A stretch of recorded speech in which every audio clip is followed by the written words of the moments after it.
Hello, hello, hello. Thank you so much for stopping by to Gene Loves Plants. Today, we're going to be talking about Sansevierias. Hi, how are you? So today, I'm preparing a pot. And I'm preparing this pot for a plant that I have been neglecting. I feel like when you guys see this, when you guys see these two plants, the entirety of these two plants, I feel like I'm going to be judged. And if you follow my channel, you'll know that I've said in a video before, there's plants that I don't always give the best care to, right? And the reason for this could be many layered, multi-layered. And one of the big reasons is because, I don't know, some plants respond to things differently, and I don't know, I may love a plant at one point and then I'm not so much at another. And this is one of those plants, even though I have many different varieties, and I will take you through those varieties. But right now, I am preparing a big pot. I have two pots of, which you can see in front of me, Sansevierias. And I'm just gonna prepare this because I'm gonna put this in a very, very large container. It has very large holes. And part of that is because I have three different varieties right here. And I think I'll talk about this later too, is the fact that with Sansevierias, it seems like another species can grow from one. Like I have this guy right here, right? And you have to forgive me this week, I only have one camera as well. So I have this one, which is dark green and is on its way out. Listen, let me just tell you, I've had this in the corner of my window for years. It was doing really, really well. Then I had like this long growth and kind of just didn't know what to do with it. I didn't want to cut it up for propagation. And that's what I'm gonna do.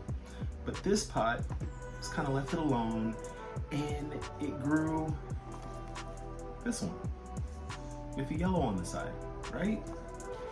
Then all of a sudden, it grows these. I think that's crazy. So we're gonna try to figure out why it does that. Hopefully I'll be able to give you an answer. But right now I'm just gonna fill this pot up. What I'm gonna do is a cactus and palm mix with some perlite and a little bit of sphagnum and peat moss. Sansevierias like a well-draining, loamy soil, and hopefully the sphagnum moss will create that loamy experience. Like I said, I'm gonna take a citrus mix. You can find this at your local gardening store. I don't get no kickbacks, so I ain't gonna say the name.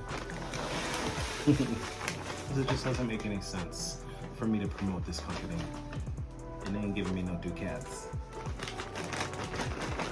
So basically what I'm gonna do is about 50% of the cactus and soil mix, and then I'll do about 25% each of the perlite and the sphagnum moss. So as you can see, this is a nice, rich, dark soil. You can see the perlite. And again, this is just gonna add to proper drainage for this plant.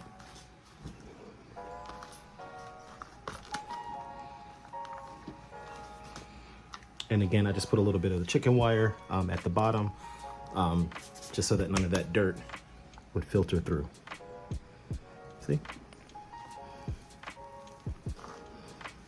Just really nice soil. So the plant that we know as a mother's tongue or a snake plant or St. George's sword, that is the colloquial name, is called the Dracæna trifasciata, and it is native to tropical West Africa, from Nigeria to the Congo. Other names that I think are really interesting and quite fun are mother-in-law's tongue, because like that, hemp, And an interesting one is Viper's bowstring. Vipers don't have hands, so I'm not really understanding how that works, but that's what people call it. So as you guys all know, the snake plant has some wonderful properties. One of them is that it cleans your air. It naturally cleans the air, so in small spaces, that's quite amazing. As far as watering goes, do not water it too frequently. Again, you want it to dry out between waterings, and that's why you want to use a soil that drains properly. If possible, water it from the bottom of the pot, and that means that your pot will have holes in it, and you'll just put it in like a tub of water and let it drink from the bottom up. That is preferable. And in the winter, just like with most plants, you're going to water it less frequently, okay? Most plants are dormant in the winter, and one thing they don't need to do is drink, all right? Or they're going to drink more slowly.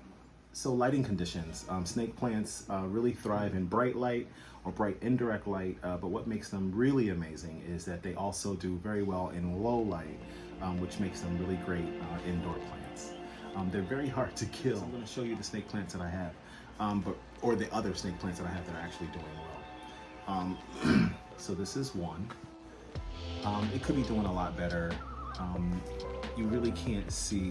The iPhone does a really good job of making things look better than they actually are.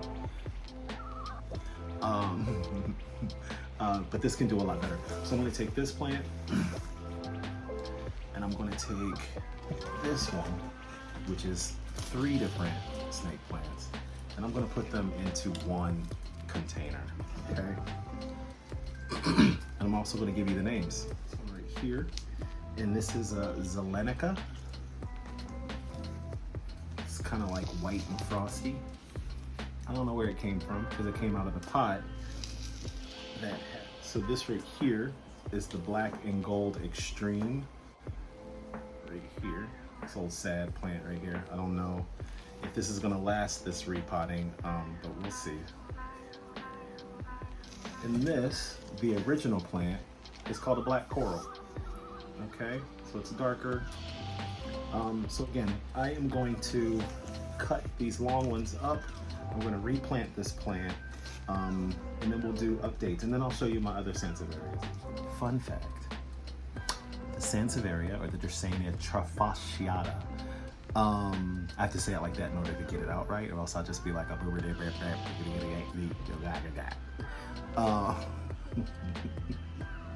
this is part of the Asparagaceae. I'm not saying that correctly. Basically, these are part of the asparagus family, and that includes a whole host of other plants like hostas and Sansevierias. So that's really interesting. You can't eat these though. All right, so let's see what we have. We're gonna get in here, and again, I only have one camera, so we're gonna still make this fun, right? I think I can, yeah. Just pull this guy out. That's exactly what I'm gonna do.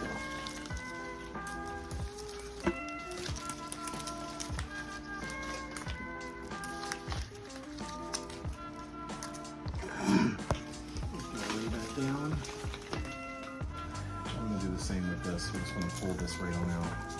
I haven't watered these in a long time, I'm embarrassed to say. These can't get one out. Sometimes it bees that way.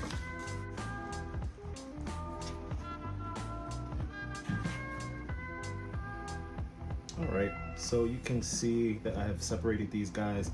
I just added a little bit more soil into this because I just wanted to make sure that these guys were going to be okay once I planted them. So what it looks like is I'm going to have to go and propagate a lot of these pieces again, because I have just neglected this guy so badly. Some of these I'm just going to go ahead and put in the dirt and see what happens. I guess that would be a proper dirt propagation or soil propagation, because I just want to see what's going to happen. But some of these I'm actually just going to put into water. Like these guys, I just want to get larger roots. And I kind of knew that going in that I would have to do that. but for different reasons. I didn't know it would be because of this. Okay, so this guy, I'm just going to put right in there, and then I'll put these guys around it. Alright, so before I put this in there, I'm just going to clean this up. I have my water here to water propagate some of these guys. I'm just going to go ahead and clean this up. Now I think it's interesting to see how these are all growing from one plant. See? So the roots of the Sansevieria will go underground, spread linearly in a linear manner, and then grow straight up. So go straight across, and then the plants will grow that way.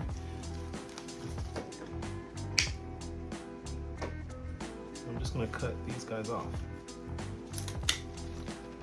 because this, I'm gonna cut up, propagate, and make new plants. Initially, I was so afraid to cut it off because it was so long and I didn't want to destroy it. But in hindsight, I probably should have did that until I was ready to put it into a larger pot. Moral of the story, don't be afraid to cut your plants.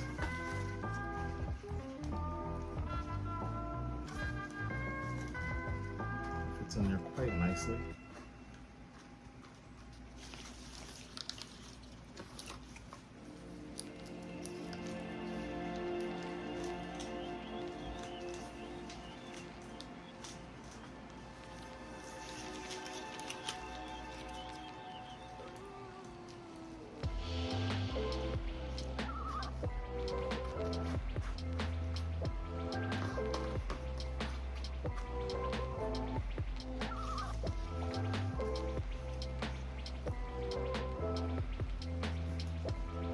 Take some of these larger leaves, cut them. They were weighing the plant down anyway, so I can have variation in my pot. And this is basically it. I'm using this pot as a liner.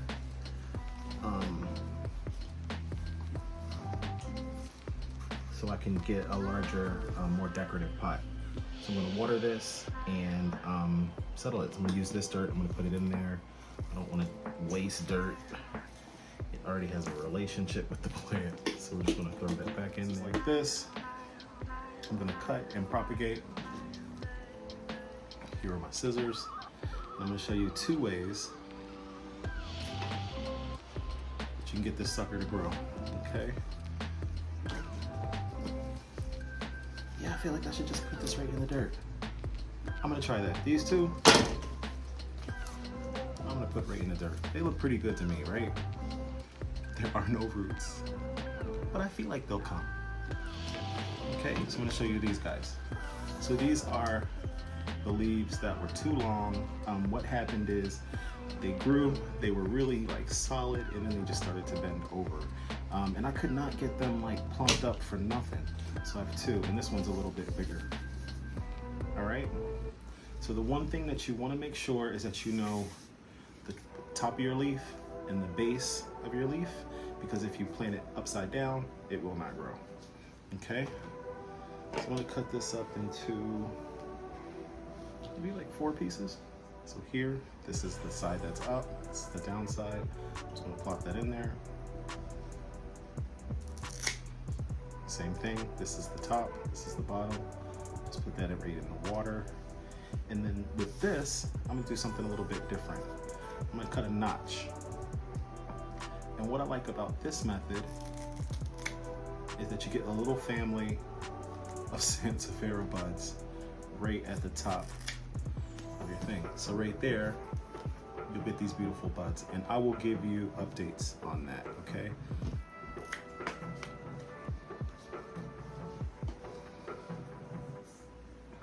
Okay, so this is what I have. These guys are gonna grow great roots from underneath here, and these will just be roots. You won't see buds on these, but these guys, I'm gonna get those really nice little family of buds right at the top of that little notch right there, okay? So I'll give you guys updates on that. And I'll show you the rest of my Sansevierias.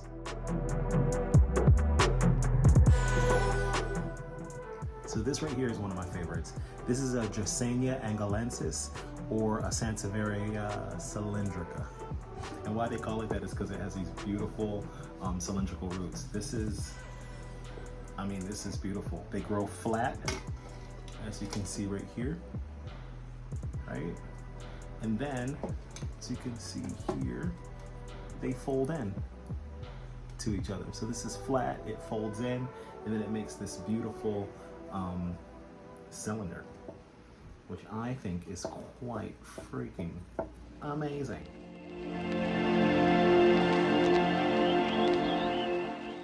And this one right here is a bacularis, okay?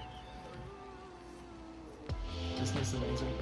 So it's cylindrical as well, but it grows like quite spindly or thin. I'll show you another one that's in my bathroom. And this is a better version of the bacularis. This is my bathroom garden. But see how big this is? I have some really long leaves in here. But these guys are quite amazing. And again, they start out flat, and then you kind of fold in on each other and make these beautiful cylindrical shapes. Okay, what I'm doing right now is just adding some support to the plants that I just planted. This is a bigger potter, and I want to make sure that these guys don't grow in a pattern where they're always kind of like flopping over. So not all of them, but some of them are going to get support. Because you know, in life, we all need a little bit of support. And again, I just want to provide stability so that they don't fall over. Because that was one of the main reasons why I was getting bored with this plant. Because I couldn't keep it stable. Okay, so I'll take some still shots so that you can see what my plant looks like. And thank you for spending time with me. See you guys next week. So as promised, here's a picture of my snake plant in all its glory. And this particular species has unique symbolism in Nigeria, one of the countries of its origin. This species is associated with the Nigerian spirits Oya and Ogun, which represent storms and war. Additionally, there are rituals in Nigeria that use the snake plant to eliminate the evil eye from the environment. So in general, snake plants are good luck.